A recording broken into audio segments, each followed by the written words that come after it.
should left governments support the spread of democracy around the world? If they're to be worth supporting, yes. No government that doesn't support the spread of democracy around the world is worth supporting, is worthy of the title of left, and would get a vote from me. Simple as that, as a proposition. But why? And after all, in a way, it's quite straightforward, because we're here at a conference at which one of the great expressions of the conference is the absolute desire for democracy, to strengthen democracy in this country. Our democracy here is seen by many people as being inadequate. It's very democratic, but it's inadequate. We would like to deepen and strengthen that democracy. How could we conceivably think about doing that if we didn't have some sense about those parts of the world, large parts of the world, where even the most basic right to participate in your own society is utterly denied and the right to speak out is suppressed? How could we? How can you be on the left and not be an internationalist? Well, actually, from Claire, I think I've heard how you can be on the left and not be an internationalist, actually. You can be a pessimist. You can be so pessimistic about the chances of any outcome of anything that you do that you effectively allow, permit, support, maybe not even support, but it doesn't really matter, etc. All these kind of varieties of anti-democracies which exist around the globe because of fear of what might happen if you didn't. I'm interested in a kind of combination of things, of arguments that have happened over the course of the last few years that may be a result of the pessimism brought on by 9/11. And very well expressed by kind of true trajectories. I read my own colleague Matthew Parris in the Times in an article about the limitations of democracy and why democracy might not be such a wonderful thing. Matthew was a former Conservative MP. And then in The Guardian I read Eric Hobsbawm saying the West is wrong to think its institutions and values should be spread around the world. It doesn't say which institutions and values, but the institution and values I'm pretty sure he's talking about actually are democratic institutions and the values of liberal democracy. Okay? I'm pretty sure about that. Now, in 1974, if you were to travel across Europe, you could have started down in the Algarve and ended up in the Urals, and the period that you'd have spent in a democratic countries would have been a relatively brief interlude on your way through right-wing dictatorships, through communist dictatorships of the Urals.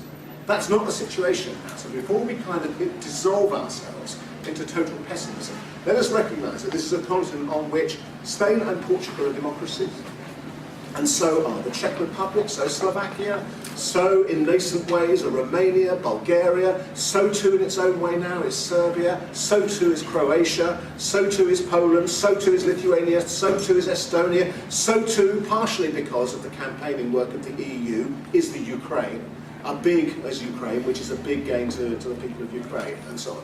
But the way in which we've heard it talked about today, partially, you would have thought that none of those things were actually gains to the people involved, and that the work that had been done to kind of support those things weren't gains. Now, let's also go back to 1974. At that time, people on the right and the left had their own specific reasons for supporting their own dictatorships, as they did in places like the Middle East and so on. The right would say that countries like Spain and Franco and so on were a bulwark against communism, worse than the possible alternative and so on, that they actually gave you models of traditional society which were embedded in the local cultures and local values of places like Spain, in the church, in the family and so on, and this was a fairly good reason. But what would follow the replacement of Franco might very well be catastrophe. And you would have the mirror argument, because the left also loved its uncles. It loved its Stalin. It loved its Lenin. It loved its Khrushchev. Khrushchev was going to be the one who could kind of manage this tradition. It loves still its Fidel, and it's loving its Hugo, despite the fact that he is now fairly much bent on destroying the liberal democracy in Venezuela. And we can see a kind of thing like that. Absolutely no mention of it at all. There's no mention of it whatsoever. And so you're not even supposed to think about it. But of course, and I, in my own way as a youngster, kind of participated in this kind of notion. And then you had the kind of left desire, and essentially left elitism. It was also represented where trade unions were. We wanted real democracy. Real democracy was what happened if you got 300 people putting their hands up But bourgeois democracy was what happened when people put their names on ballot papers and so on, and that wasn't as good. So 300 people doing what we wanted was a far better form of democracy than 20,000 people at a greater distance doing what they wanted to do. It was more proper, they'd heard the arguments and so on. And the right wing, in its pessimism, also had its elitism in the same sort of way. It's embedded within their cultures. It's something that people understand. You've got to take account of local conditions and so on. Here's a fact. No two democracies have ever declared war on each other. Now, ponder why that might be the case.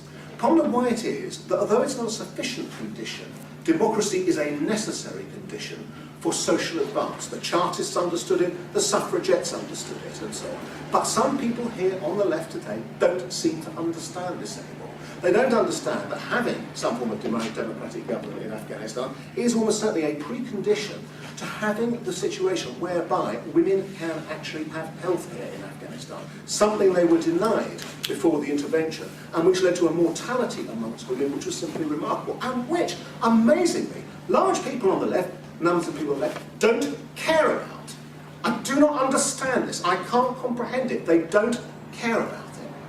So we now look at the question about the imposition of democracy, in the sense of the difficulties of the imposition of democracy. In January 2005, 8.4 million people voted in the Iraqi elections. 8.4 million. There aren't 8.4 million insurgents in Iraq. There are 840,000 insurgents in Iraq. There probably aren't 84,000 insurgents in Iraq. A large majority of the people in Iraq, as far as we could tell, wanted the capacity to make the decision about their government themselves. The people who have stopped democracy being imposed by the Iraqi people themselves were the people with guns who prevented it from happening, and so on, for whatever reason, for whatever reason. And what is amazing is you can find people on the left who sign up alongside these people rather than alongside the people who were actually organising democratic elections in some way. Now, that doesn't mean that military intervention is your key answer to all known situations and so on. It isn't your answer to most of them. It most certainly isn't.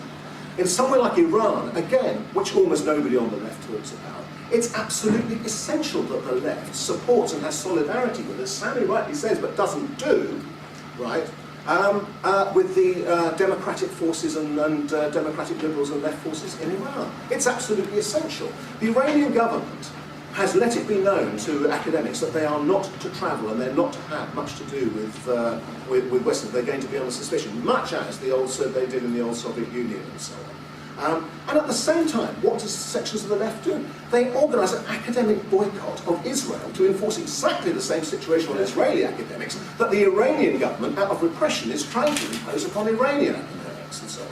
So, one of the things that a left has to do, not in government, is to express its solidarity for those movements seeking democratic change and reform in their own countries. And if we do not do that, if we are held back because we say somehow or other this doesn't, it's somehow a kind of cultural, it's a form of cultural imperialism to support democracy abroad. How do you know what people want abroad if there is no democracy?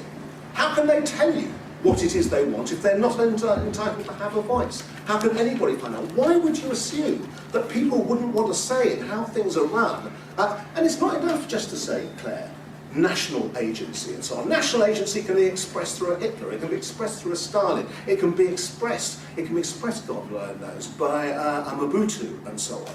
Only in a situation where people have a democratic choice can you know whether what is actually being expressed is what people want, which is why we, as a left, as a democratic left, not the undemocratic left, fought so hard for democracy, still fight for democracy here in Britain. And if we're right to do it here, we must be right to do it abroad.